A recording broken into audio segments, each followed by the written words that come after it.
Iti weather update. Nasa ripatpatan iti alas 3 ti malam iti low pressure area. Iti kadayo, unsang gasot 65 kilometro daya amyana na daya iti Borongan City, Eastern Samar. Apektaran iti low pressure area di Metro Manila, Visayas, Calabarzon, Bicol Region, Occidental Mindoro, Oriental Mindoro, Marinduque, ken Romblon iso na ulep aging mapatupatok-patudo ken nagaruod iti paniyempo ti southwest monsoon iti mga pektar iti southern Luzon kang Rodan di Palawan iso na ulep aging mapatupatok-patudo ken nagaruod iti paniyempo.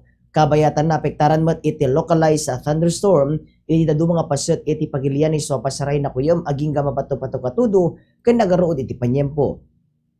Di temperatura kadagiti na dumadu mga lugar ti Luzon, iti Vigan 29 degrees Celsius, Baguio 23 degrees Celsius, Tuguegarao 33 degrees Celsius.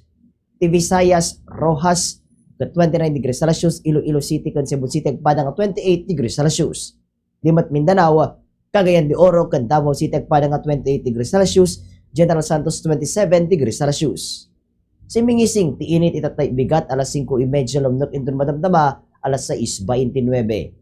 Dito niti weather update para iti Bombo News and Views. Siya ni Bombo Mark Joshua Kabasan and this is Bombo Radio Philippines, the #1 and most trusted source of news and information. Basta radyo, Bombo!